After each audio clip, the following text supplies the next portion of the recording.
Senate Democratic Conference Leader John Sampson, thanks very much for being with us. I know you're very busy. Never too busy for you, Liz. That's very kind. Thank you. We'll see what you say at the end of the interview. No problem. There was just a leaders' meeting during which after which the governor came out and he spoke sort of in vague terms about sales tax revenue as a revenue generator. What can you tell us any more about that? Well, you know, my preference has always been no new fees and no new taxes. This is something that I'm listening to and discussing. We're very close. We went from a deficit of about $9.2 billion down to a couple of $100 million apart. And I'm listening. So that proposal is not coming out of your conference. It's coming out of the Assembly? That proposal has not come out of our conference. That's correct. Can you tell us what it would be exactly? It would be an increase in the sales tax, or it would be, I know there's also a float for clothing, increase on the clothing tax. Well, I think everything is still in preliminary discussion, and until I get more of the concrete facts, I really can't divulge it at this point in time. This is something that's still in discussion, which I'm listening and also discussing with members in our conference caucus. So, because I know that you are not pro-tax, or you've said very clearly in the past that you were very against tax increases for revenue generation, yet you signed off on the cigarette tax. Well, if you think about one was revenue, two basically reduces health risk, and three, lower the cost of health care. If you look at it, the bulk of our budget, over 50% or close to 50% consists of education and healthcare costs. Sometimes you have to look and make a determination instead of on the front end. Instead of looking at things on the back end, you have to look on the front end and see the impact it has on our whole healthcare piece with respect to that. And I think that was the decision and direction that I went in, because as I always indicated, my preference is no fees and no new taxes unless something makes sense. With respect to that cigarette tax, one, the collection of it, two, also dealing with the Native American piece. I think it was important. Once again, as I always said, listen and discuss. So this was the discussion. This is the way the conference wanted to move with respect to that. Where else might the revenue come from at this point? Because it seems to me, in terms of taxes, soda tax, you're still against. I'm against the soda tax. Okay, so that's off the table. Where else? And you're hoping that fees off the table. So where else might the money come from? We're discussing. We're discussing it. It's a constant discussion. We're going back and forth with respect to that, bringing up different ideas. I really don't want to divulge all that, because I know we're a couple of $100 million close. So I don't want things to blow up. So we're going to continue to look, do analysis, and at that point in time bring it back to the table. What about the monetization of assets? Monetization of assets, that's something that is also interesting. Is it on the table? I would say that is very interesting. So is it on the table? I would say that's very interesting. Can you explain what it means? I would just say that's very interesting. Okay, we're not getting anywhere on that particular topic. All right, fine. So the governor at this point, you and the Assembly Speaker have said quite clearly, we're close, we've heard that for a while now. Then the governor comes out of meetings and says, I don't know what they're talking about, they're in a fantasy land. I gave them an ultimatum, June 28th, I'm going to put everything into the budget extender. That will be Monday. What is going to happen? My understanding at this point is that there are talks that over the weekend you will negotiate not putting the kitchen sink into the budget extender, so you buy yourself a little bit more time on a budget deal. I would say we're real close.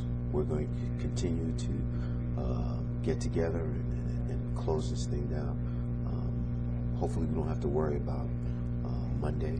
Maybe we can resolve this before Monday, as I always told the governor. We don't need to wait till the 28th to resolve it. What's it like in that room right now? It's like any part of any negotiation. You're in the room, just going back, you're discussing different ideas and issues, and you're trying to advocate your point on how you feel about certain issues and what do you think the direction should be. It's like anything else. Is it heated? No, it's not heated. It's not heated at all. We are all statesmen. We understand what our responsibility is.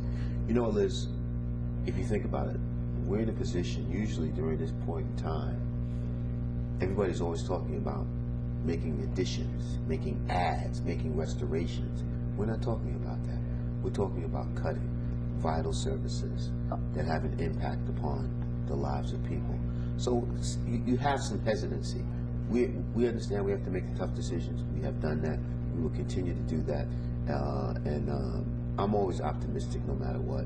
And I think this thing can be closed down before the 28th. Are you willing to make some concessions on your property taxes? You know what? Property tax relief is extremely important. Because my understanding at this point is that, and speaking to some of the Assembly Democrats, that there are various different proposals being put on the table where there will be some kind of property tax relief from school taxes, but perhaps not the star rebate check replacement that you were really so strong on at the beginning of this negotiation period. As I always said, it's not about a check. We really need some real structural reform with respect to property tax. What's the sense of giving someone a check that you have to put right back into paying your property tax bill? I don't think that's what people are looking for. They're looking for real long-term solutions with respect to property tax. So, as I indicated before, property tax is the number one priority. One of the top priorities of our conference, creating jobs, reducing spending, but there has to be some form of property tax relief. And we know that the educational piece is very important to us, and we're working towards some restoration with respect to education. But this is all part of a package that, once again, we're dialoguing, going back and forth to come to a resolution that is acceptable to all the parties, most of all acceptable to the governor. Would you accept a property tax cap that caps, as the governor wants, localities, but not school districts? Because it seems that the Assembly's not going to accept that. Once again, I've always advocated a cap. We passed with Senator Klein's bill a couple of months ago. We passed a bill dealing with the whole cap issue.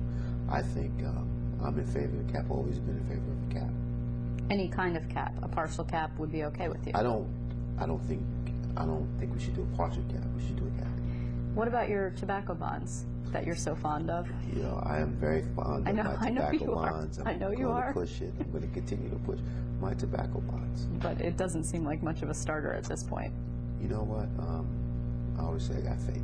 You have faith. Okay.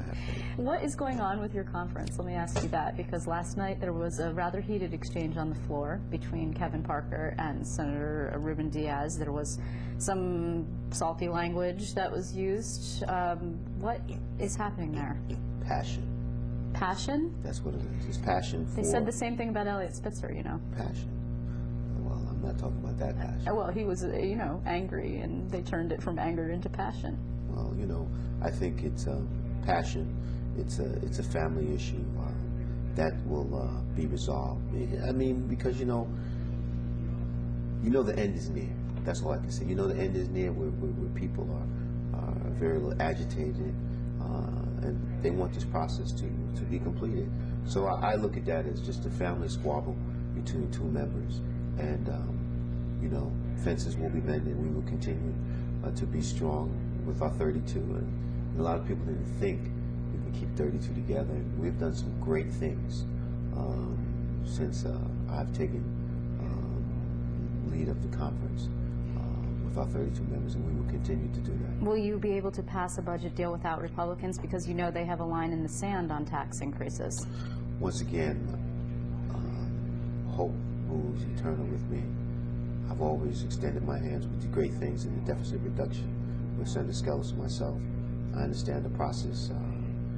You know, he has issues with the process, but I think if we present the remaining part of the budget that is reflective of some of their values, what they believe in, I believe that we can get a few of their votes, because people are tired of the rhetoric. You just can't vote no just because you think something might be politically favorable to you. People don't care about what party you're affiliated with. People want elected officials who stand up when the times are tough, and that's what we're trying to do here. Okay, and there will be a budget deal before Monday, a full deal before Monday. You know, Liz, I'm working towards that goal. And then after that, there's going to be a bunch of cleanup. I mean, the micro-stamping bill that failed on your floor. There are other bills, a bunch of other bills, I'm sure, that are hanging out there still. Like I said, for everything that failed, for every setback, there's the comeback. So be wary of the comeback. Be wary of the comeback. Be wary of the comeback. What does that mean? Just be wary of the comeback.